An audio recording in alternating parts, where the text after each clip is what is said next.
What's going on, and welcome back to another less than 5 minute gear review. And in this video we're going to be going over the Blue Force Gear Dapper organization systems, and specifically the small and large accessory loops.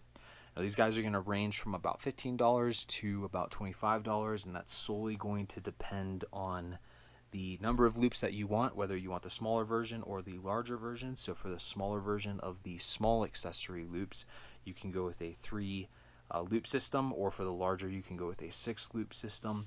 And then for the large accessory loops, you can go with either a single or a triple, like you see in this one. So that really sums up kind of how the breakdown goes and what's going to dictate the prices, whether you go with smaller or larger systems.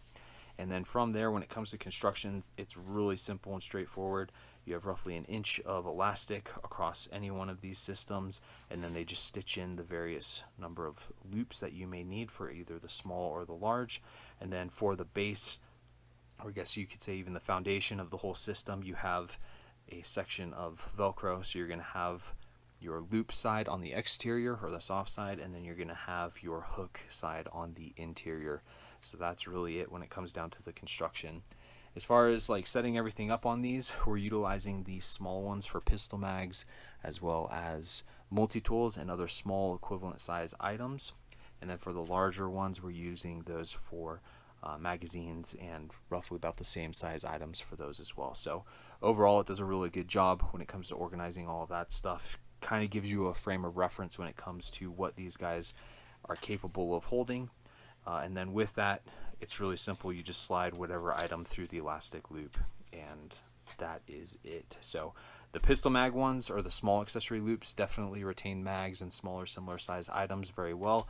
These rifle size ones, or the large accessory loop ones, are a little loose around the rifle, but once you get these velcroed into either a bag or a box, it does a pretty good job of keeping those in place. So with that, it's pretty simple and straightforward. But one quick thing I want to show you guys how we have this set up in the actual Pelican case we're running this in, and we'll include a couple of pictures here at the end of the video so that way you can actually see.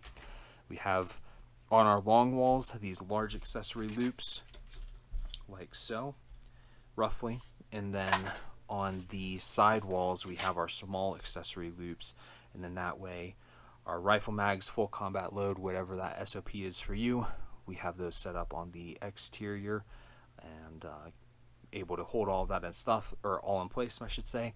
And for myself and a lot of guys that I work with, we'll have 5 rifle mags, and sometimes even double combat load depending on what's going on, and then we'll have a couple of extra spaces to be able to throw additional special equipment that we may need. And then on the exterior we have all of our pistol mags. Usually, I mean, for me, I buy about 10 mags per pistol, just that way I can prolong the life of those magazines with how much I'm shooting. But we'll run pistol mags on the exterior, and then multi-tools and other small equivalent size items in those additional little slots that we have here. So with that, kind of gives you just a general breakdown of how we utilize these, how we employ them. And like I said, we'll include a couple of pictures here at the end. So with that, if you have any questions, please feel free to leave a comment, like, share, and subscribe, and we'll see you next time.